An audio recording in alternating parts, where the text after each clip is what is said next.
And Congress is returning from recess this week with only a matter of days to avert a partial government shutdown. President Biden is set to host the top 4 congressional leaders at the White House tomorrow for funding negotiations. NBC News congressional correspondent Julie Tsirkin joins us now from Capitol Hill. Julie, great to see you. So, we have you on and we are constantly talking about looming shutdowns because Congress keeps punting a long-term solution down the line. So what are some of the deadlines we're looking at now? I know it is literally Groundhog Day over and over and over again. I'm sure our viewers are loving this conversation all the time, but certainly that partial government shutdown just 5 days away at the end of Friday this week, that's when that will kick in.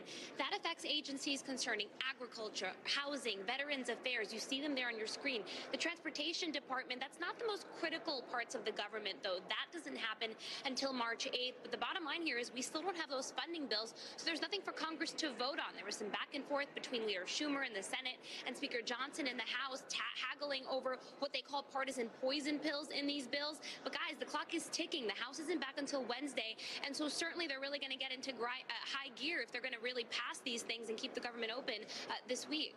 Which is interesting. When you talk about it being Groundhog Day, this is the primary responsibility of the legislative branch. It is how we decide as a country how to spend the money that we collect from taxpayers.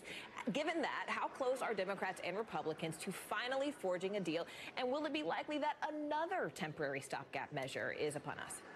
Yeah, I'm glad you bring that up because remember that we already had one stopgap funding measure under Speaker Johnson, kicked the deadlines from the beginning of February in that laddered style here into March. Well, now here we are. And again, we still don't have those bipartisan funding bills for the full year that we saw Senate and House both haggling over and both talking about it. They missed that first deadline yesterday, and that was really important because there's some politics at play here. I'm glad you bring up the fact that this is something that Congress has to do. It's literally their primary job. They hold the purse strings, and without it, the government can't run. There's been this whole focus among Republicans, especially to insist on full-year spending bills and not those big omnibus packages we see. So that being said, my sources told me that on a Friday night conference call, Speaker Mike Johnson said, listen, we don't want to do it, but we might need another stopgap funding measure to at least get us through the next week or two to bridge those gaps between the deadlines. Which, to be clear, would be kicking the can down the road even further when we're stuck with the same laws and decisions that they built essentially back in 2022 because they then changed the system.